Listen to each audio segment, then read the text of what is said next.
Don't scroll past this story, the narrator urges softly. Because in a small town you've never heard of in a salon, you'd probably walk right past lived a woman whose love carved a path from struggle to triumph. It's early morning. The light from a rising sun filters through the windows of a small, worn-down hair salon, tucked between a laundromat and a pawn shop. Inside, Maria ties her apron and glances at the mirror. She smooths back her curls, takes a deep breath, and unlocks the door.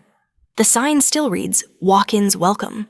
The place smells of lavender shampoo and warm hair clippings. There's a flicker of music from a worn-out radio. Maria's first client is Mrs. Green, who always comes in on Wednesdays. They don't talk much about hair anymore, just life memories, regrets, and small victories. Maria has 4 children. No partner, no help. Just a pair of scissors and dreams stitched deep into her bones. Her hands are rough from work. Her knees ache from standing too long, but her spirit's still unbroken. She charges $10 for a haircut 7 if they can't afford it. She clips coupons, skips meals, washes uniforms at night. But no one sees the weight she carries. Not the exhaustion behind her smile. Not the notebook in her purse filled with tuition deadlines and scribbled prayers. The camera lingers on Maria, sweeping hair off the floor with a soft rhythm, like she's brushing away yesterday's pain. On the wall hangs a photo of her children smiling in school uniforms. Beneath it, a sticky note reads, "Keep going, Mama." That note isn't just a reminder, it's a promise. This story isn't about glamour, it's about grit. It's not about loud victories. It's about the quiet, ordinary power of a woman who refuses to let poverty decide her children's future. Stay until the end. You'll never forget her. It's raining again. Not a soft drizzle, but the kind of rain that seeps through cracks in the roof and leaves muddy footprints on the linoleum floor. Maria boils rice, just rice. No meat, no vegetables. Just enough to fill 4 small bowls and leave 1 spoonful for herself. Her kids don't notice. They're too busy with homework pencils worn down to nubs erasers gone. "Ma, what's mitochondria again?" her youngest Julian asks. Maria smiles. It's the powerhouse of the cell mijo. She learned that while braiding hair in the back of the salon, overhearing a client tutoring her niece. She never went to college, but she listens, absorbs, repeats, then teaches. At night, the house hums with ambition. One child studies with a flashlight under the blanket. Another tapes vocabulary words to the wall. Maria tucks each one in like it's a sacred ritual. She whispers over their sleeping faces, "You will go further than I ever could." But some nights the fear creeps in. Bills pile up. The car won't start. Her wrist is sore from cutting hair nonstop. She worries, will it ever be enough? Still she rises, rain or shine, debt or doubt. Because a mother's promise isn't made of comfort, it's forged in discomfort. It's boiled in rice water and wrapped in secondhand sweaters. And Maria keeps her promises. Maria's salon is more than a business. It's a confessional, a waiting room for healing, a gathering place for stories too heavy to carry alone. Teen girls come to her chair with tangled curls and teary eyes. Elderly women share memories of husbands long gone. Lonely men ask for a trim and stay for the comfort of her voice. Maria listens to all of them without judgment. She doesn't just cut hair, she restores dignity. One afternoon, a woman named Sophia comes in quiet and shaken. "I lost my job today," she mutters. "And I still need to look like I'm okay." Maria gestures to the chair. "Then let's make you look powerful, even if you don't feel it yet." She clips shape styles, and when Sophia sees herself in the mirror, she smiles for the first time in weeks. "Do I owe you?" Sophia asks, pulling out a crumpled $5 bill. Maria waves it away. "Just come back when you get the job." Later that week, Sophia returns with good news and an envelope, inside $50, enough to cover 3 haircuts. Maria uses it to buy her daughter a used calculator for school. Every kindness in that salon echoes. Every act of care is recycled into progress. And Maria's children, they see it all. They see that their mother may be small in stature, but her reach. It stretches beyond the walls of the salon, touching lives she doesn't even know she's saving. It happened in late spring. A faulty wire, a sudden flame. In seconds, Maria's salon, the space she built with sweat and secondhand furniture, was filled with smoke.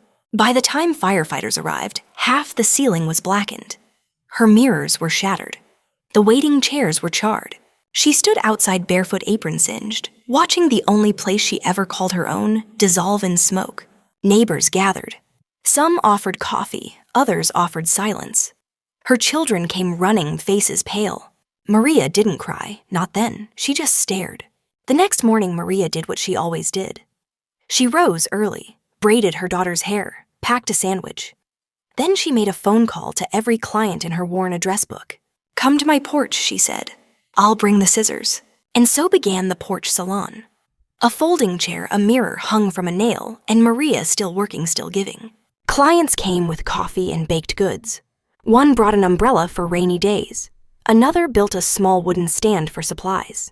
They came not just for haircuts, but because they knew she needed them as much as they needed her. And her children, they swept the porch, managed the money jar, fetched towels. The fire burned her building, but it didn't burn her will. That day, her daughter wrote in a journal, "My mother is made of fireproof faith."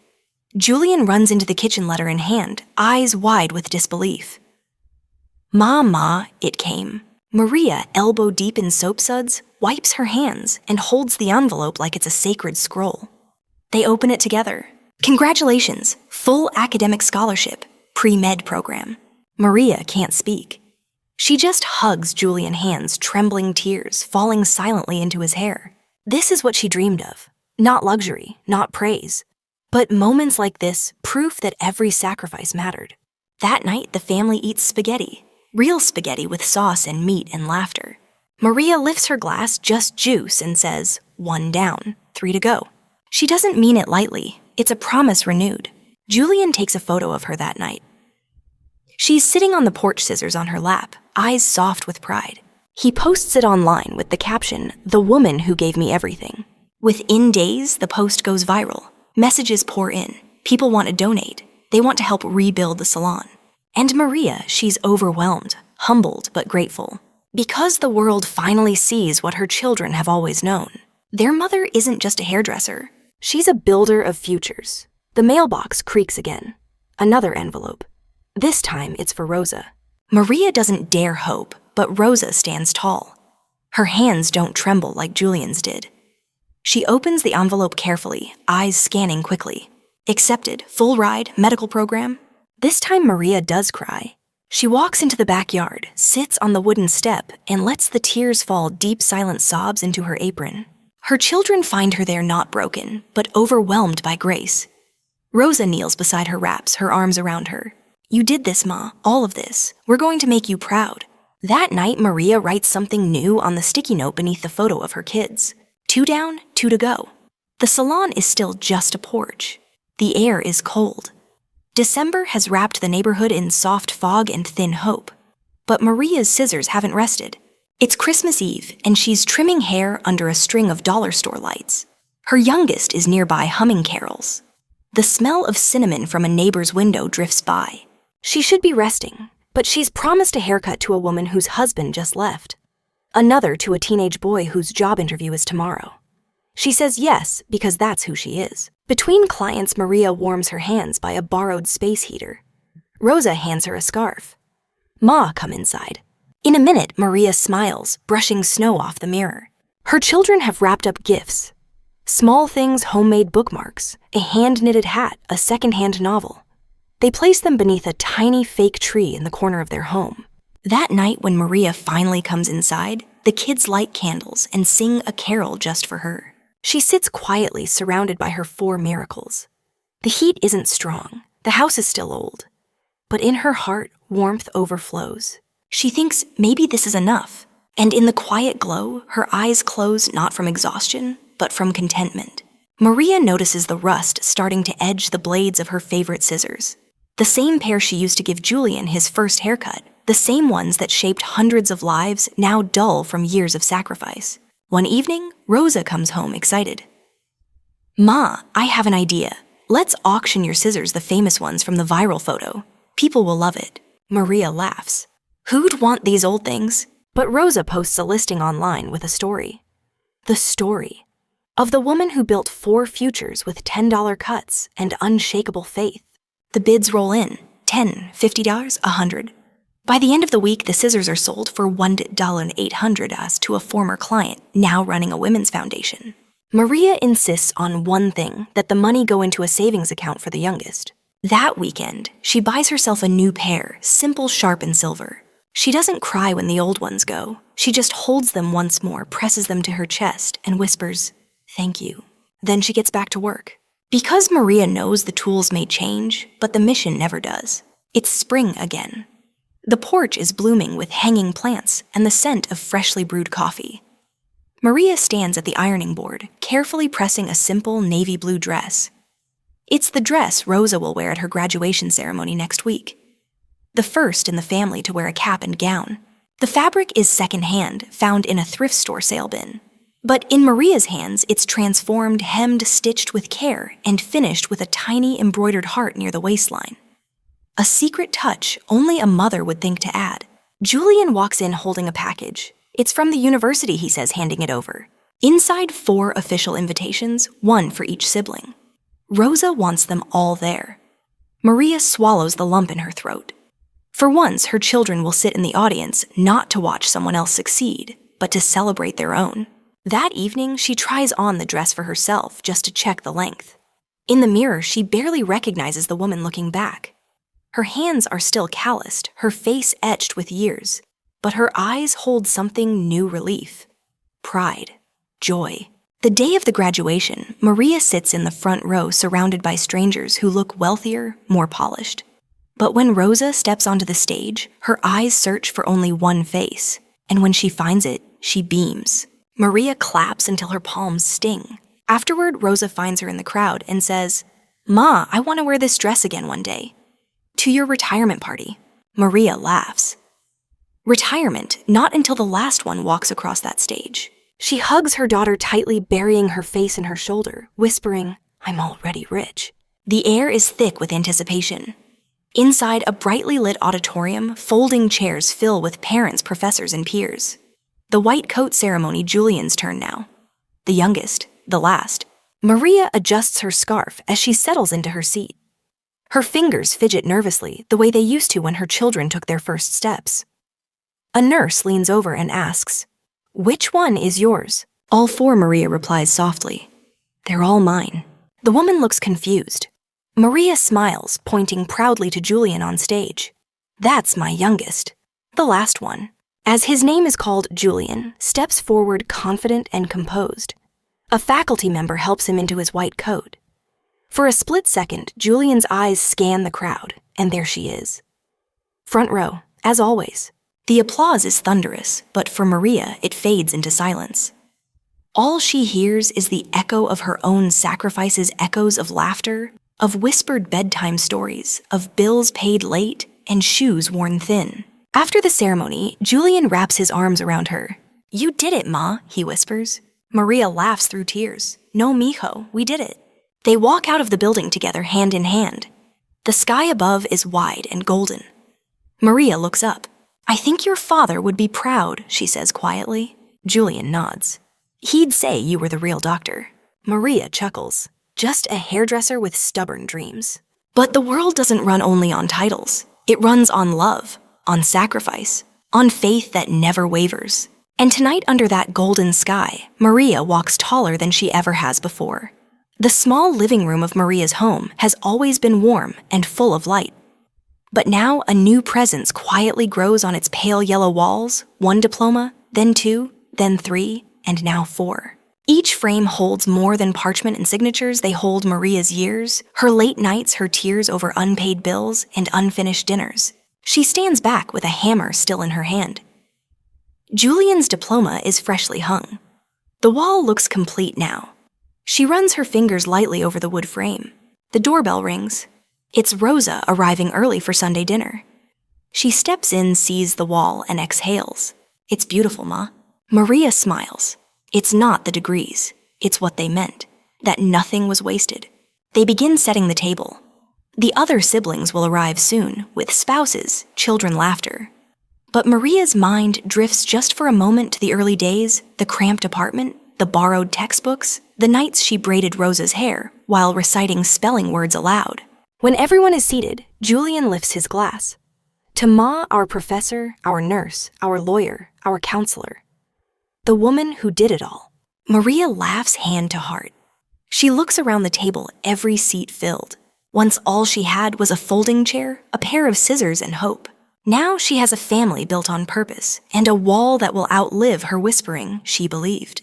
In the quiet of an early morning, with the house still asleep, Maria opens a drawer she hasn't touched in years. Inside lies a folded letter, yellowed at the edges. It's addressed to her in handwriting she knew by heart, her husband's. She hesitates, fingers trembling, then unfolds it. My dearest Maria, if you're reading this, I'm no longer there to say it in person. But I want you to know you were always the strong one. I saw it the first day I met you.